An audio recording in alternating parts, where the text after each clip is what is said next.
Être acteur, c'est être soumis au bon vouloir du réalisateur, des producteurs, voire même du public. Si l'une de ces entités décrète qu'un film se passera de toi, eh bien tu peux toujours te brosser pour que ton nom figure au générique. Et ça, que tu sois indubitablement renommé ou non. Aujourd'hui, nous parlerons des acteurs et actrices coupés au montage pour diverses raisons. Débutons avec une histoire provenant du film E.T., que les plus cinéphiles d'entre vous connaissent sûrement déjà. Harrison Ford dans E.T. Spielberg a réalisé ce film avec un visiteur venu d'ailleurs 1 an après le premier Indiana Jones. Le jeune Henry Thomas, acteur interprétant le protagoniste Elliot, était devenu archi-fan de l'aventurier. Spielberg a réalisé le rêve du jeune garçon en donnant un rôle à Harrison Ford dans son film. De manière très discrète, il incarne le principal de l'école d'Elliot. Mais on ne peut apercevoir que ses mains et entendre sa voix. La caméra jouant un petit jeu, nous faisant croire que nous pourrons voir l'acteur, ce qui n'arrive finalement jamais. Mais nous n'avons rien vu. La scène fut supprimée à cause du ton trop différent du reste du film. Dommage, parce qu'elle aurait pu ravir bien plus que le jeune acteur. Brody's got friends in every town and village from here to the Sudan. He speaks a dozen languages, knows every local custom. He'll blend in, disappear. You'll never see him again. The thing, Elliot and I have had our little talk, and I think we know where we're coming from. I think the best thing to do is to go home for the rest of the day and think about what's happened here today and tomorrow. Voici une preuve qu'être célèbre peut parfois s'avérer contre-productif, avec Tobey Maguire dans l'Odyssée de Pi. Le réalisateur Ang Lee a considéré que Tobey, depuis la trilogie Spider-Man, avait atteint une trop grande notoriété.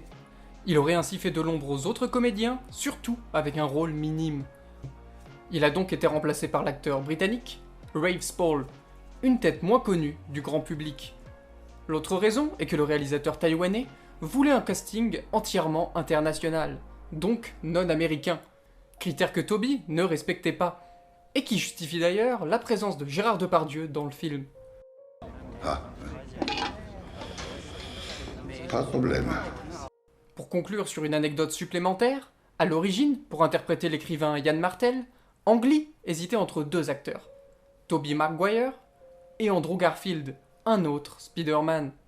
Tobey a accepté son sort sans broncher devant des raisons si logiques. Malheureusement, les causes de coupage ne sont pas toujours aussi roses, notamment Kevin Spacey dans Tout l'argent du monde. Kevin Spacey est connu pour être un beau salaud dans des tas de films différents. Seven, Usual Suspect, House of Cards, Comment tuer son boss. Je vais m'arrêter là et pas tous les faire. Sauf qu'a priori, après plusieurs accusations, il semblerait que ce soit un salaud pour de vrai. Harcèlement et agression sexuelle ne sont pas des petites plaintes et suffisent amplement à mettre fin à la carrière de l'acteur. Alors qu'il avait fini de tourner dans Tout l'argent du monde, un film de Ridley Scott, les révélations ont obligé le réalisateur à l'éliminer du métrage. Son rôle étant trop important, ils ont retourné toutes les scènes où on pouvait le voir en le remplaçant par l'acteur Christopher Plummer. Pour conserver un rôle dans un film, il faut être discret juridiquement et aussi politiquement, ce qui n'était pas le cas de Franck Delapersonne dans Coexister. On ne va pas se mentir, cet acteur ne vous dit sûrement rien si vous n'êtes pas adepte de comédies françaises, dans lesquelles il n'a d'ailleurs pas de rôle de premier plan.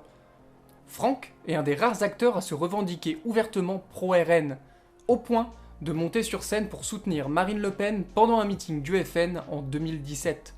Ce qui n'a pas du tout plu à Fabrice Eboué, le réalisateur du film. D'autant plus quand le film s'appelle Coexister et rassemble un prêtre, un rabbin et un imam.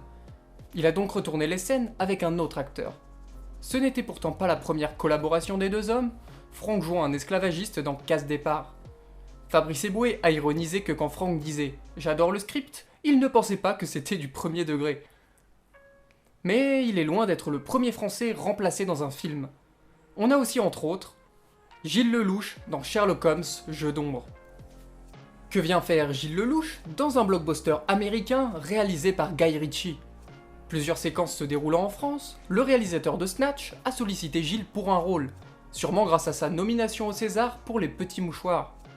Il se faisait d'ailleurs une immense joie de participer au projet. Sauf que non, le réalisateur a fait sans lui en le supprimant.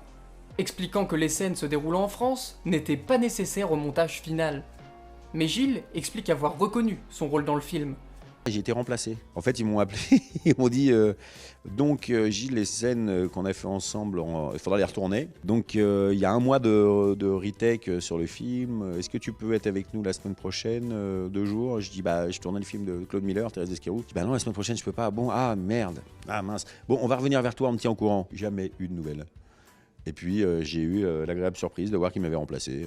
Pour vous dire à quel point le cinéma américain a une haute opinion des acteurs français. Un conflit qui ne fera pas s'exporter notre français dans l'immédiat. Ce ne sera pas la première opposition de ce type, pas même la seule de l'année 2011, parce qu'il y a aussi eu le cas de Audrey Fleurot dans Minuit à Paris. Ce n'est pas tous les jours qu'un gros réalisateur américain plante ses caméras en France.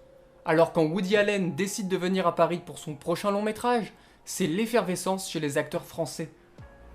Dans le film, Gad Elmaleh, Léa Seydoux, Marion Cotillard, Carla Bruni, même vite fait la meuf de H, Catherine Benguigui, mais presque pas de Audrey Fleurot. Virée du film sans explication, elle nous racontait jouer de nuit pour le film et de jour pour Un village français. Qu'elle n'avait pas de texte à l'avance et qu'elle devait l'apprendre peu de temps avant de tourner. Qu'en plus Woody ne lui parlait presque pas, et tout ça pour n'être finalement rien d'autre qu'une figurante. Bref, elle l'avait mauvaise, et on peut la comprendre. A contrario, d'autres bien qu'écartés du film le temps d'une scénette minuscule, ont trouvé l'expérience très enrichissante, comme Novak Djokovic dans Expendables 2. Dans un film regroupant les plus grandes pointures du cinéma d'action, un homme aurait pu se tenir aux côtés de Bruce Willis, Sylvester Stallone, Chuck Norris et Arnold Schwarzenegger. Encore une fois, je me retiens de citer tout le monde. Enfin bref, le tennisman serbe renommé devait faire un caméo dans le film. Plus précisément, au moment de l'attaque de l'aéroport par les terroristes. Il devait les affronter à grands coups de raquettes de tennis. Jugée trop ridiculement absurde, la scène a finalement été retirée du montage final. Mais notre sportif a déclaré qu'il s'agissait d'une des choses les plus folles qu'il ait faites de sa vie. Son apparition aurait pu être iconique, alors que pour quelques autres, vous ne les auriez même pas reconnus s'ils avaient été présents. En particulier, Danny DeVito dans Les aventures de Tintin et le secret de la licorne. Bon, il est compliqué de reconnaître les acteurs de Tintin parce qu'ils incarnent les personnages du dessin animé en motion capture. Les plus attentifs auront reconnu la gestuelle d'Andy Serkis en Capitaine Haddock ou la complicité de Simon Pegg et Nick Frost en Dupont et Dupont. Mais le réalisateur Steven Spielberg nous a privé des mimiques improbables et reconnaissables de Danny DeVito. Il devait incarner le marchand Oliveira de Figueira, présent dans plusieurs albums du héros, Les cigares du pharaon ou Tintin au pays de l'or noir, entre autres. Il n'apparaît pas dans le tome original du secret de la licorne, mais je doute que ce soit la raison de sa suppression, cause qui nous est regrettablement inconnue. A l'inverse, on sait très bien le motif du remplacement de Liam Neeson dans Very Bad Trip 2. De base, le personnage du tatoueur un peu chelou qui rappelle aux fêtards amnésiques un bout de leur soirée dans le second volet de Very Bad Trip devait être tenu par Mel Gibson. Mais bon, il avait plusieurs casseroles au cul au moment du tournage, donc l'équipe du film jeta son dévolu sur Liam Neeson, qui nous a prouvé qu'il aimait le second degré avec ses rôles dans Albert à l'Ouest ou Ted 2. Très satisfait de sa performance, ils ont tout de même dû le recontacter pour faire des reshoots, afin d'étoffer certaines blagues. Occupé par le tournage de La Colère des Titans, il n'a pas eu la possibilité de se rendre à Bangkok pour achever ses scènes. En résulte un remplacement total par l'acteur Nick Cassavetes. Je pense que son évincement ne lui a fait ni chaud ni froid, contrairement aux fans qui, eux, auraient beaucoup aimé le voir apparaître. Mais pas autant qu'eux. Rick Mayall dans Harry Potter à l'école des sorciers. Alors, encore une fois, vous ne connaissez sûrement pas ce monsieur décédé en 2014, qui a surtout joué dans des séries britanniques. On va plus se concentrer cette fois-ci sur le personnage qu'il devait incarner, qui me rappelle surtout les premiers jeux vidéo de la licence Harry Potter, Peeves l'esprit frappeur. Dans les livres, Peeves est un fantôme qui embête, voire harcèle tout le monde à Poudlard, à part Dumbledore, son seul but étant le chaos. Il apparaît dans chaque livre et se rangea du côté d'Harry face au mange-mort dans la bataille finale. Rick Mayall l'incarnait à merveille en étant assez vulgaire.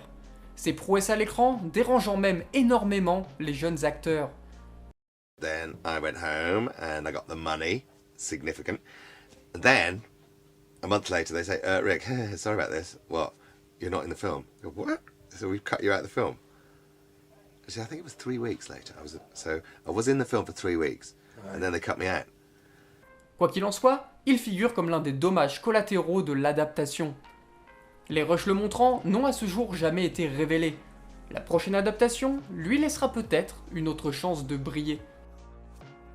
La suppression de tous ces acteurs n'est pas dommage uniquement pour leur carrière. Leur présence aurait apporté un vrai plus au film. À vous de me dire si la décision de les couper semblait pertinente ou non.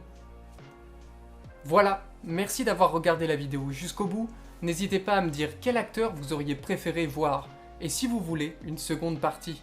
Si ça vous a plu, likez, partagez et abonnez-vous. Si ça ne vous a pas plu, eh bien dites-moi simplement pourquoi. À la prochaine